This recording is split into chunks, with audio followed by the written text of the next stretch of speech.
Hey everybody, I'm here with Ivor and he is going to share his success story with us. How's it going? Hey, Aka, not too bad. Doing Great. well. Great. Well, thanks for coming on. I'm excited to hear your story. So tell me a little bit about your health before you started carnivore. Okay, and again, I'm not heavy carnivore, but I'm very meat focused, for sure. So my health back in 2012 was reasonable, but I was around 30 pounds overweight, 40 pounds maybe, and I had hypertension, which I didn't want to take drugs for, but I was conscious that I was 145 over 95 most of the time.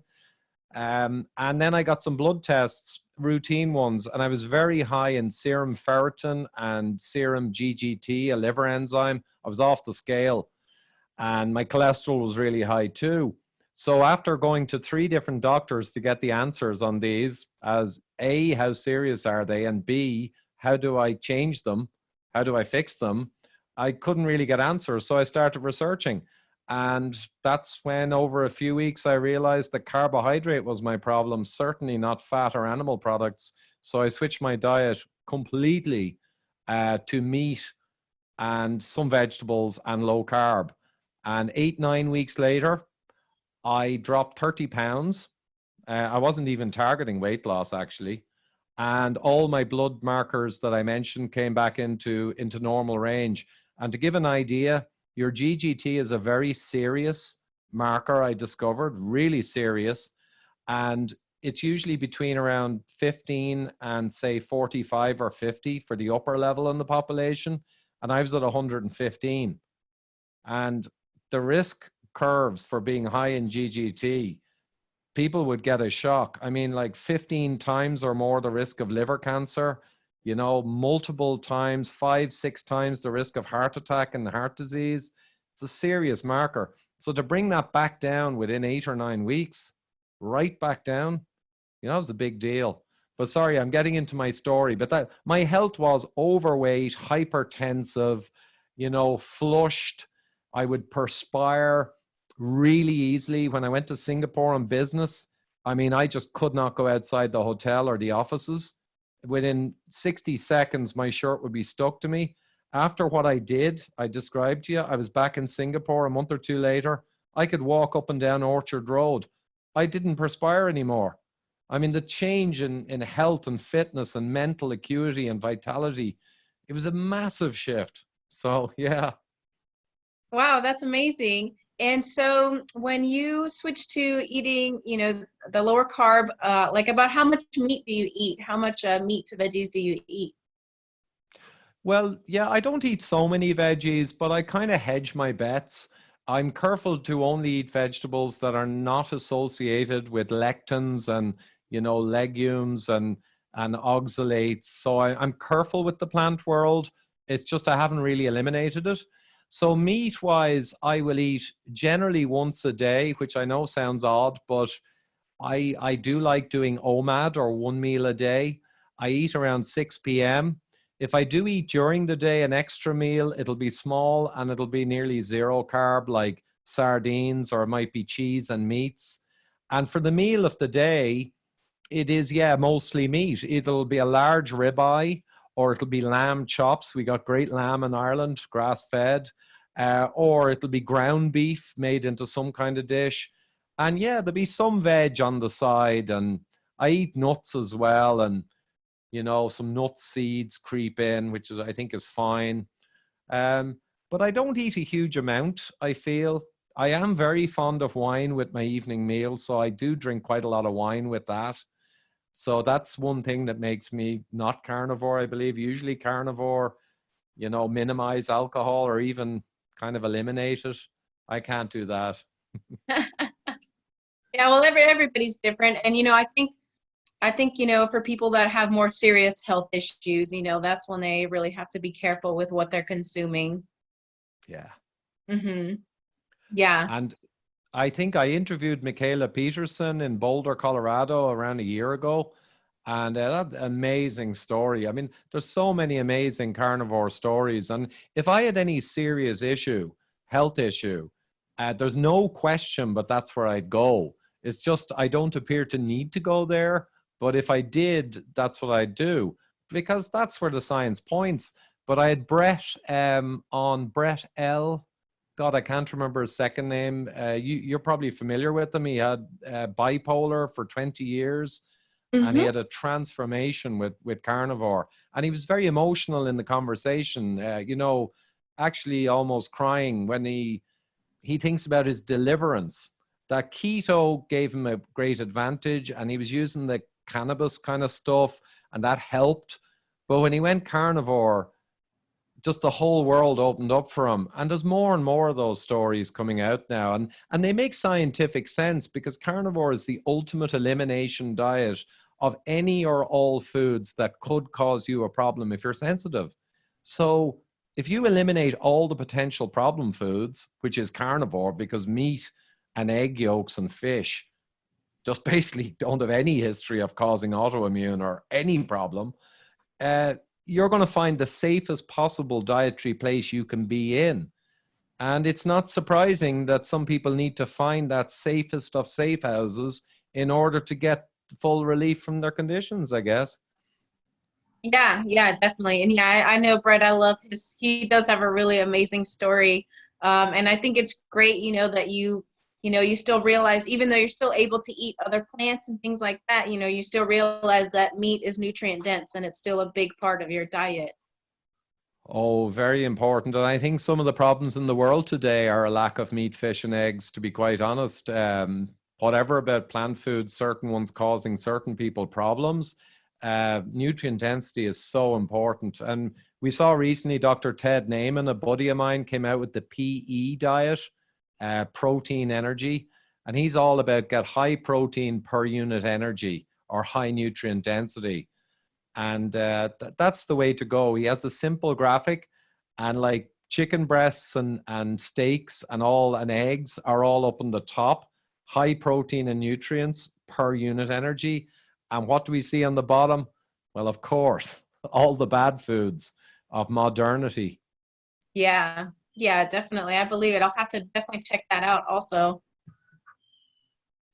Of course, myself and Dr. Gerber's book, Eat Rich, Live Long, is obviously the more important one. But anyway. Yeah, I'll check that out as well too. And so could you just do a little bit of a recap of what health benefits you've seen since you changed to eating this way? Right. Okay. Well, the hypertension collapsed and the high blood pressure, and that collapsed long before the weight loss started. So high blood pressure is basically mostly a sign of insulin resistance or hyperinsulin. So when you fix your diet, that drops so fast, the blood pressure comes down before any weight is lost. I lost the weight, obviously a massive benefit. I found that I could switch to fasting and fewer meals per day so easily. I got a shock. A couple of weeks into my change, I realized I was no longer hungry. And that was a shock. I wasn't expecting that. So I began to skip meals almost for sport. And it was really funny because in work, I'm a manager, a technical leader in a big corporation back then. And in the afternoon, everyone would come in after their lunch and they'd be a little slower and softer. But I'd be on fire because often I wouldn't have eaten since the previous night. And I was a live wire. So mental acuity and the joy of eating minimally is huge. The other things where I had some slight, white spots on the nails and some ailments that I couldn't tie down. But Dr. Naiman told me afterwards the white spots in the nails are actually an unusual sign of autoimmunity at a low level. And they disappeared. And I couldn't believe it. I was actually preparing some web stuff because now I was in this movement. And I happened to notice my nails as I was doing it. And for the first time in 15 years, there were no white spots. So they had grown out and they never came back. So that's a fun one. The family also switched over largely because when I discovered that my wife is also an engineer, so she quizzed me on this stuff. What do you mean? She was skeptical. And I explained to her and showed her all the science. And I said, this is the biggest lie in the universe. And we've been told it for 50 years. So she saw clearly that I was right after checking the data, and she switched completely too. And she had problems with sometimes mild depression or anxiety attacks, all gone, all gone. So there were neurological benefits for her beyond the physical, because she was already not overweight, didn't really have high blood pressure, but she saw all other kinds of benefits. And the kids, we have 5 children. We cleared out the pantry, took out all the breads and pastas and crap now, and cereals. So I think they've benefited hugely too from more nutrient dense meat, fish, and eggs. Every morning, my wife ensures they get a breakfast of eggs and maybe some meat before the day starts. And I think it's made them very robust and much healthier than they would have been otherwise. They're never sick. I mean, basically never sick in the last couple of years. So I think that's another benefit. But children want to cheat. They want to get access to cereals. They want to get sweets. But I think at least because they broadly get real meals once or twice a day and nutrient density, I think it helps them to handle the cheating that they do. So I think that's another, anyway, the other benefit was the whole family. I think our health level has been raised greatly. It's a big deal. So anyway, they're the main things. Oh, great. Yeah, I love hearing that, especially with the family. You know, I think it's so amazing and important, you know, when you have your family join in on the health journey, you know, because then you really do. You all just see the benefits within each other. And, you know, I think it's really important for kids to get nutrient-dense foods because, you know, they're growing a lot, you know, and they need that. You know, they can't grow eating cereals and candies all day. It's tragic, and we do know some vegan and vegetarian people now. Some of them are very careful with supplements and getting a wide range of the plant foods to try and get reasonable nutrient density. And we also know quite a few pretty tragic cases where the kids, you know, it's ideological, but they're not targeting correctly supplements, nutrient dense, and they really are pasty white.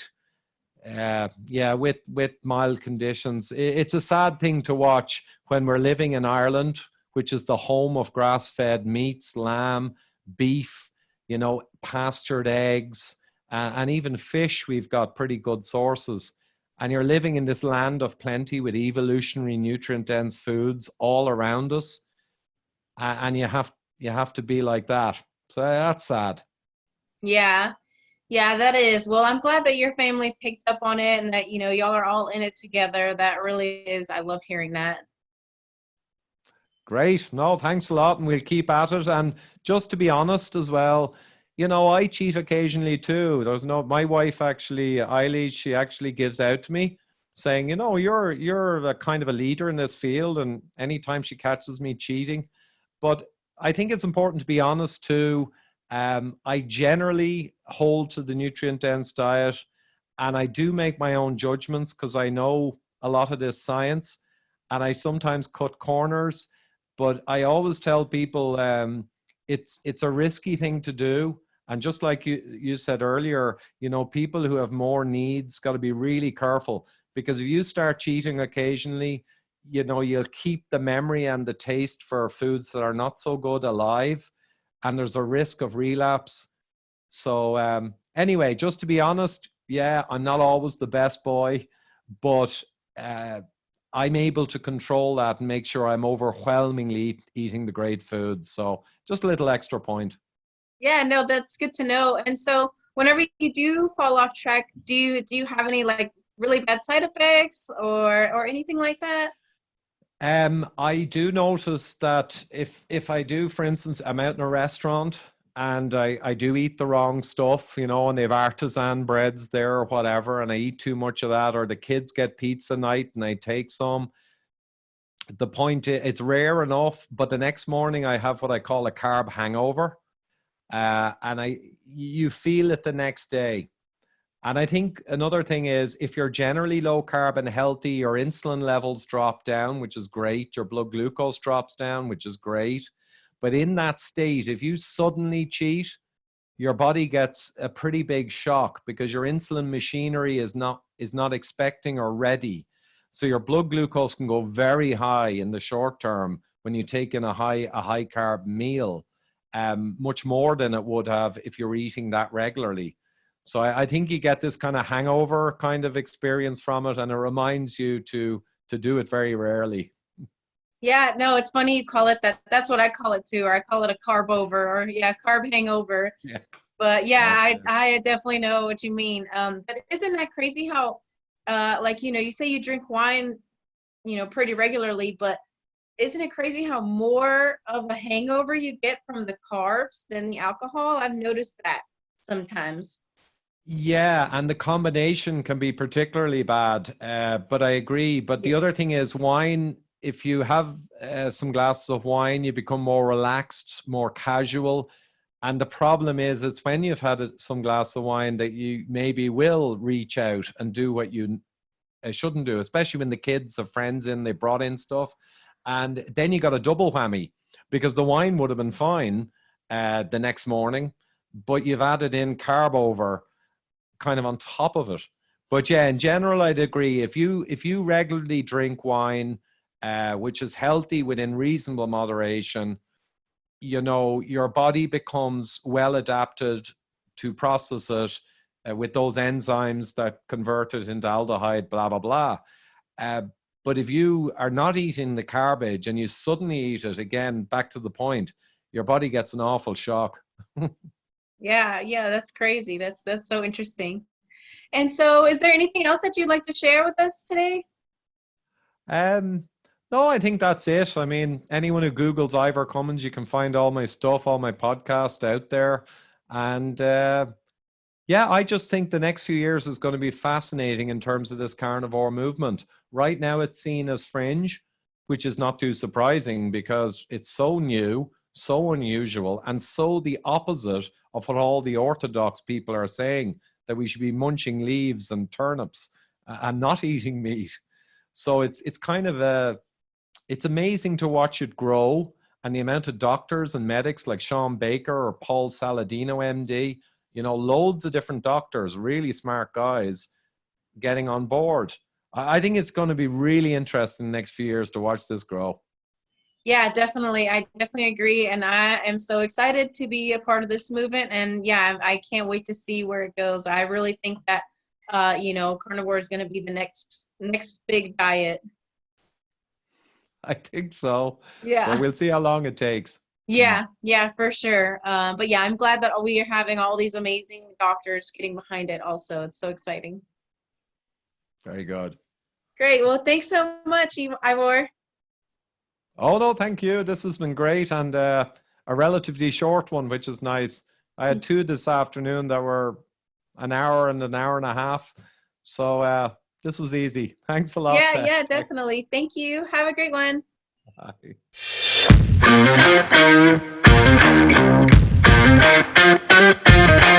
Bye.